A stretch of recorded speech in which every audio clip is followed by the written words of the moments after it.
Many learners say English is too fast. They hear words, but they do not understand. That's why today's video is slow English listening. Clear words, short sentences, step by step. And the story? Mother Teresa, a life of kindness. A girl from Macedonia who gave her life to serve the poor and became a symbol of love around the world. By the end, you will understand more English and feel inspired. Subscribe now and let's begin the story of Mother Teresa. Agnes was born in 1910. She lived in Skopje, Macedonia. Her family was Albanian. They were Catholic Christians. Agnes had a brother and a sister. His father's name was Nicola. Her mother's name was Dranafile. They called her Drana. The family went to church every Sunday. They prayed together at home. Agnes loved to pray. She was a quiet child. When Agnes was 8 years old, her father died. This was very sad for the family. Her mother worked hard to take care of the children. Drana taught her children about kindness. Help people who need help, she said. God loves us when we love others.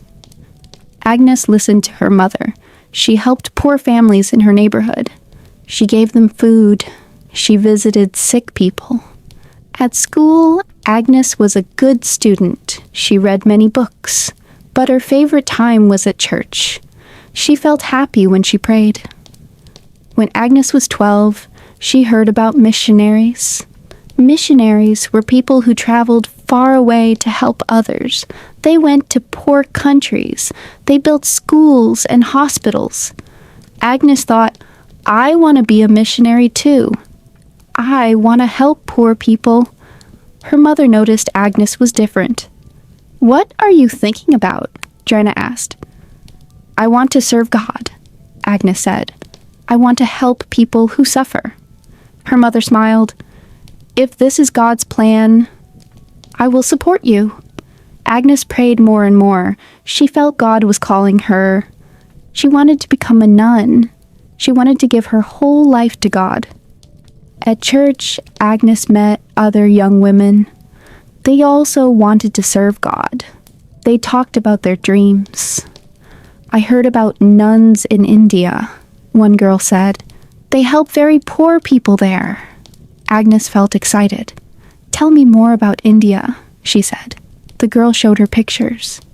Agnes saw children with no food. She saw people sleeping on the streets. Her heart felt sad. These people need help, Agnes thought. Maybe God wants me to go there.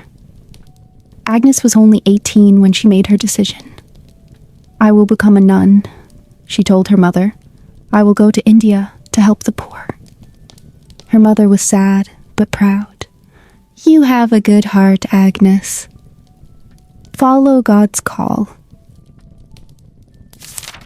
Agnes left Macedonia in 1928. She was 18 years old. She traveled to Ireland first. There she joined a group of nuns called the Sisters of Loreto.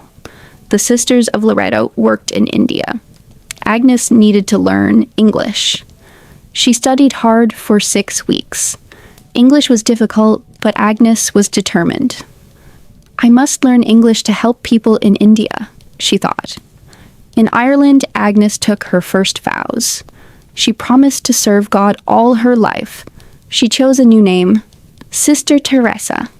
She took this name from Saint Therese, who loved God very much. After 6 months, Sister Teresa sailed to India. The journey took many weeks. She had never been so far from home. When she arrived in Calcutta, Sister Teresa was amazed. The city was huge. There were millions of people. Many were very poor. She saw children begging on the streets. She saw sick people with no medicine. She saw families living in terrible conditions. This is where God wants me, Sister Teresa thought. She went to work at a school for rich girls. The school was called St. Mary's. It was in a nice part of Calcutta. The building was clean and comfortable. Sister Teresa taught geography and history. She loved her students, but something troubled her heart. Every day she saw poor people outside the school walls. They had no food. They had no home. Many were sick and dying. Why do I teach rich girls when poor people suffer outside? She asked herself. At night, Sister Teresa prayed, God, what do you want me to do?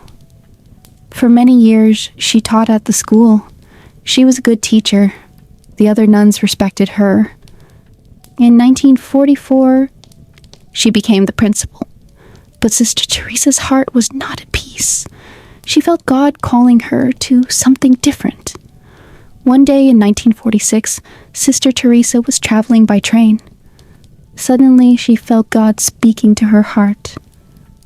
Leave the school, she heard in her spirit. Go to the poorest people. Live with them. Serve them. This was a difficult message. Sister Teresa loved her work at the school. The other nuns were her family. Leaving would not be easy, but the call was very strong. I must obey God, she decided. Sister Teresa asked her leaders for permission to leave. At first, they said no. You are needed at the school, they said, but Sister Teresa kept asking. Finally, after 2 years, they gave her permission. In 1948, Sister Teresa left the school. She was 38 years old. She had no money. She had no plan, but she had faith. God will show me what to do, she believed. Sister Teresa moved to the slums of Calcutta. Slums were places where the poorest people lived. The conditions were terrible. There was no clean water. There was no electricity. Families lived in small, dirty rooms. Many people were sick. Sister Teresa found a place to live. It was simple and poor. She wanted to live like the people she served. She put on a white sari with blue stripes. This became her uniform. A sari was the traditional dress of Indian women. Now I look like the people I serve, she said. Sister Teresa started her work. She went to the streets every day. She looked for the sickest and poorest people. She found a woman dying on the street. No one cared for her. Sister Teresa cleaned her wounds. She gave her water. She held her hand. You are not alone, Sister Teresa whispered. God loves you.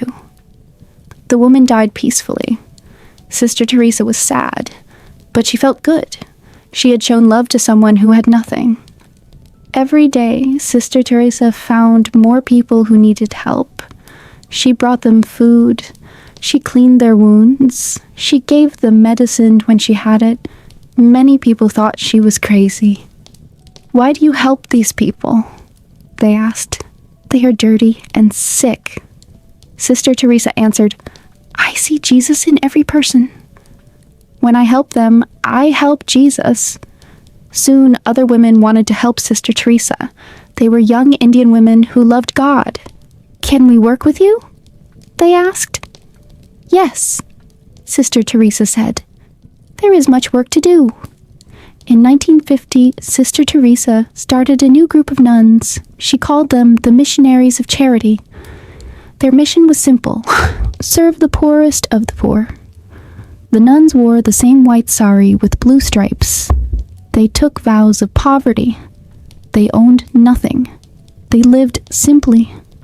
Sister Teresa opened a home for dying people. She called it Home for the Dying. People who were dying alone could come there. The nuns gave them clean beds. They gave them food and medicine. Most importantly, they gave them love. Everyone deserves to die with dignity, Sister Teresa said.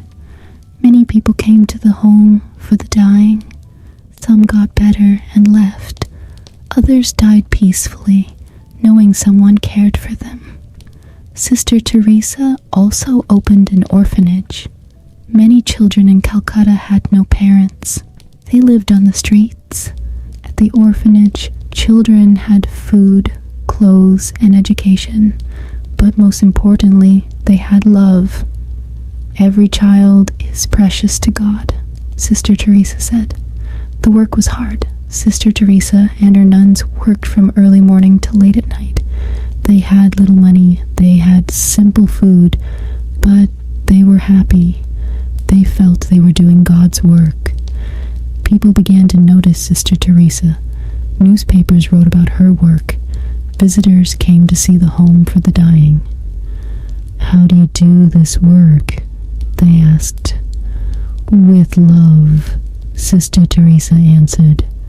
"Love makes everything possible." As years passed, more people learned about Sister Teresa's work. She became famous around the world.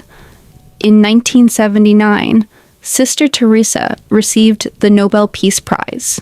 This was a great honor. The Nobel Prize is given to people who work for peace. Sister Teresa was 69 years old. She traveled to Norway to receive the prize. She wore her simple white sari. "I accept this prize for the poor," she said. "They are the ones who deserve honor." At the ceremony, Sister Teresa gave a speech. She spoke about love and peace. If we have no peace, it is because we have forgotten that we belong to each other, she said. People around the world listened to her words. They were inspired. Sister Teresa used the prize money to help more poor people. She never kept money for herself. After the Nobel Prize, Sister Teresa became even more famous. World leaders visited her. Rich people gave money to her work. But fame did not change Sister Teresa. She still wore her simple sari. She still worked with the poorest people. "I am just God's pencil," she said. "God writes through me." Sister Teresa opened more homes around the world. The missionaries of charity grew larger. They worked in many countries. They helped poor people in Africa. They helped sick people in Europe. They helped homeless people in America. Everywhere they went, they brought the same message. Every person has dignity. Every person deserves love. Sister Teresa met many important people. She met the Pope. She met presidents and kings, but she treated everyone the same. She was kind to rich people and poor people alike. "Love has no boundaries," she said. Sometimes people criticized Sister Teresa. They said her methods were old-fashioned. They wanted her to use modern medicine. Sister Teresa listened but did not change. "We are not social workers," she said. "We are contemplatives in action. Our first duty is to love." In the 1980s and 1990s, Sister Teresa's health became poor. She had heart problems. The doctors told her to rest. But Sister Teresa continued working. "There's still so much to do," she said. She opened homes for people with AIDS. Many people were afraid of AIDS patients, but Sister Teresa was not afraid. "They need love more than anyone," she said. Sister Teresa showed the world that every person matters. Rich or poor, healthy or sick, everyone deserves dignity. Her simple message touched millions of hearts. Do something beautiful for God. In her final years, Sister Teresa's body became weaker, but her spirit remained strong. She continued to work every day. She visited the homes for dying people. She held babies at the orphanage. She prayed with her nuns. "Work until the end," she told the missionaries of charity. God's work never ends. On September 5th, 1997, Sister Teresa died. She was 87 years old. She died in Calcutta, the city she loved. The whole world mourned her death. People from every religion and country felt sad. Thousands of people came to her funeral. Rich and poor people stood together. They all loved Mother Teresa. After her death, people called her Saint of the Gutters. She had served the poorest people with great love. The missionaries of charity continued their work. They had thousands of nuns now.